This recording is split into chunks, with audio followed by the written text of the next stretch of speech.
Эрен хаа хаврах ажиллагаанд дан ганц хүний хүчээр биш, технологийн ололтыг ашиглаж техникийн тусламжтайгаар гүйцэтгэдэг болжээ. Онцгой байдлын байгууллагууд нисгэгчгүй нисэх төхөөрөмж буюу дорооник эрен хаа хаврах ажиллагаанд болон ой хээрийн төмрийн тархалтын хэмжээг тогтооход хүн хүчийг хуваарлах зэрэг төвшөнд ашиглаж эхэлсэн байна. Өнөөдрийн байдлаар онцгой байдлын байгууллагуудад нийт 20 орчим дорооник ашиглаж байгаа юм байна. Байгаль цагаарын онцлогоос шалтгаалаад өндөр ууланд хөвч тайгаад машин техник байтугай мориор явах боломжгүй.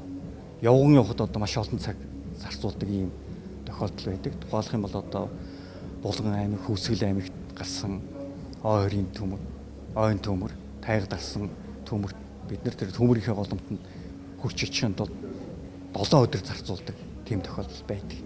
Тэгэхээр энийг одоо бид нар цаг хугацаа хэмнэ ийм ач холбогдолтой. Энэ технологиг бүх салбарт үндсэндээ ашиглах боломжтой болсон.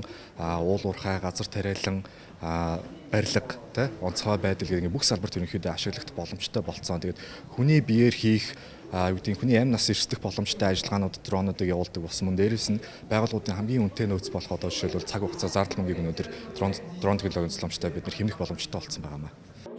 Дроны хөгжил дэвшил өнөө үед энгийн хэрэглээнд ашиглагдахаас гадна тусгай зориултын байдлаар өргөн хэрэглэгдэж хүний үйл ажиллагаагаар тодорхойлох боломжгүй нөхцөл байдал эрсдлийг өндөр наривчлалтай тогтоох боломжтой гэдэг юм байна. Ийм эрчим хүчний салбар болоод онцгой байдал газар тариалан худалдаа үйлчилгээний салбаруудад ашиглаж эхэлсэн байна.